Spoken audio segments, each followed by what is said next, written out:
Magandang araw pong muli sa inyo at welcome po sa ating araw-araw na pagpapala.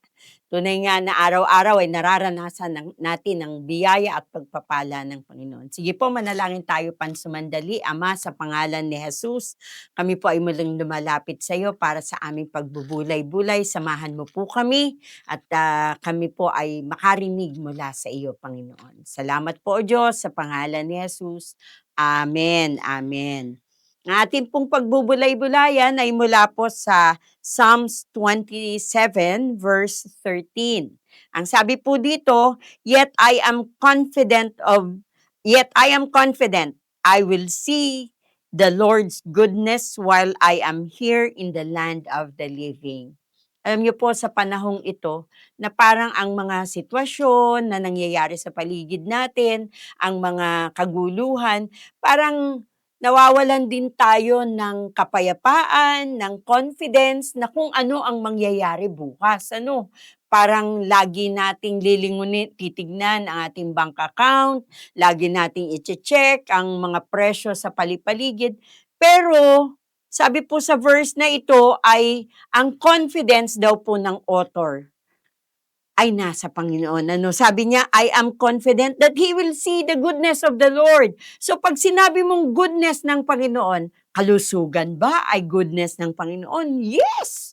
Ang kapayapaan ba ay goodness ng Panginoon? Yes! Ang kagalakan ba ay goodness ng Panginoon? Yes! Ano pa ba? Yung bang provision o yung hindi tayo magkukulang, goodness ba ng Panginoon? Yes! Lahat po ng ito ay kabutihan lamang ng Panginoon. Kung bakit natin nararanasan. So sabi ng author ng Psalms ay confident siya, ibig sabihin panatag ang loob niya. Panatag ang loob niya na siya ay mamumuhay sa kabutihan ng Panginoon. So saan siya nakabang? Saan po nakabase ang kanyang confidence? Kung pupuntahan po natin ang verse 1 of the same chapter, sabi doon, the Lord is my light and my salvation. Whom shall I fear? The Lord is the stronghold of my life. Whom shall I be afraid? So nakanino ang confidence niya? Nasa Panginoon niya, na kanyang tagapagligtas, nasa Panginoon, na kanyang stronghold ng kanyang buhay. So, kailangan daw po ilagak natin ang ating confidence sa Panginoon. Paano po natin ito mailalagak? Paano po natin ito ma-acquire itong confidence in the Lord? So, pagbababad po sa presensya ng Panginoon. Pagbabasa ng kanyang mga pangako, punuin natin ang ating mga puso ng mga pangako. At magiging confident po tayo na ang kabutihan lamang ng Diyos ang mararanasan natin. At wag po natin ibabad ang sarili natin sa mga negative news.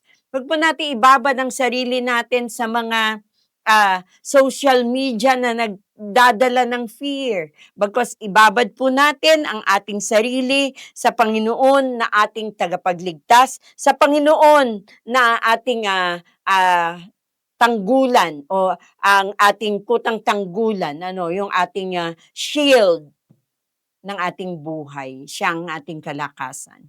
So doon po natin ibabad upang patuloy tayong maging malakas.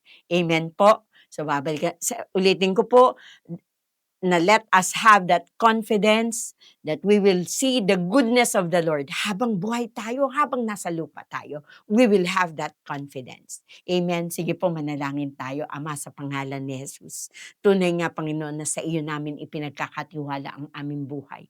Dahil ikaw lamang ang aming confidence that we will see the goodness of the Lord in the land of the living. Salamat po, Panginoon, sa kabutihan mo, sa katapatan mo, sa biyaya mo, sa pag-ibig mo, Panginoon, na pwede naming mapanghawakan. Samahan mo po kami sa aming araw-araw na pamumuhay. Kayo po ang mapapurihan at maluwalhati sa pangalan ni Jesus. Amen, amen. God bless you po at muli magkita-kita tayo sa araw-araw na pagpapala. God bless you po. Ikaw lamang aking kanlungan, sa piling mo'y mananahan, pagkat ikaw lamang